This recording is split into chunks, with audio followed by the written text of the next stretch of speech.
زندہ باد.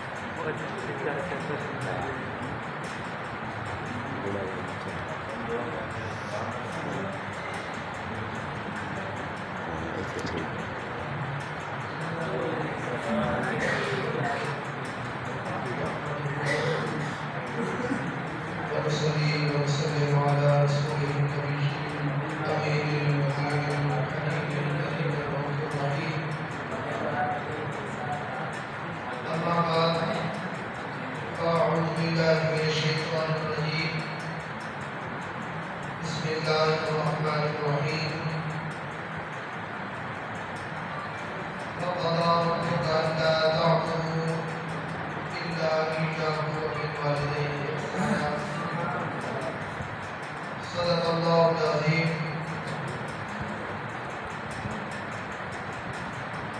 جب بھی کشتی میری سیلاب میں آ جاتی ہے،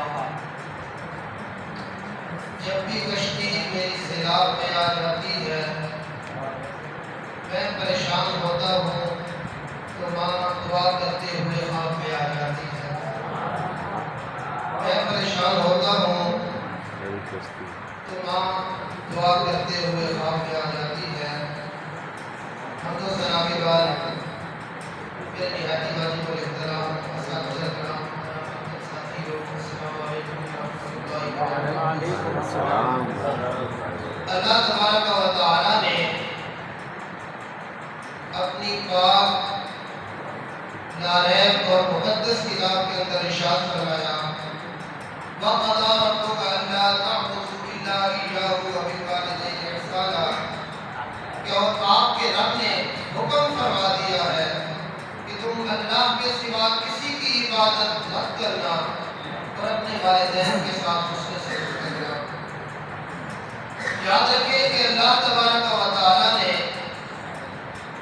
اپنی عبادت کے بعد، اطاعت الہی کے بعد کسی موضوع کو لائے بغیر جس موضوع کا ذکر کیا وہ والدین کا موضوع ہے. اپنا حق بیان کرنے کے بعد جس کا حقوق بیان کیے وہ والدین کے حقوق ہیں. ایک اور جگہ اللہ تبارک و تعالی نے ارشاد فرمایا وَاعْبُدُوا اللَّهَ وَلَا تُشْرِكُوا بِهِ شَيْئًا وَبِالْوَالِدَيْنِ إِحْسَانًا،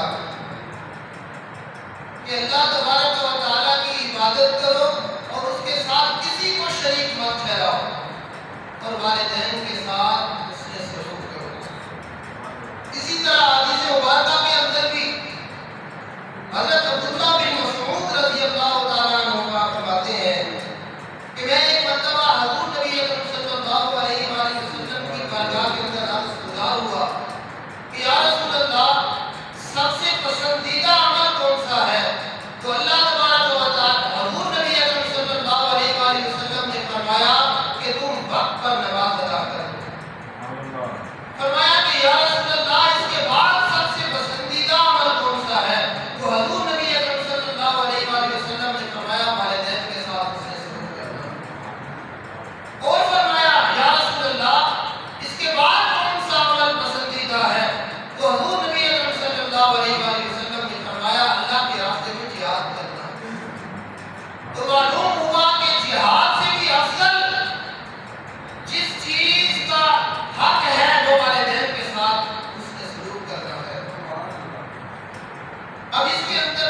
ماں باپ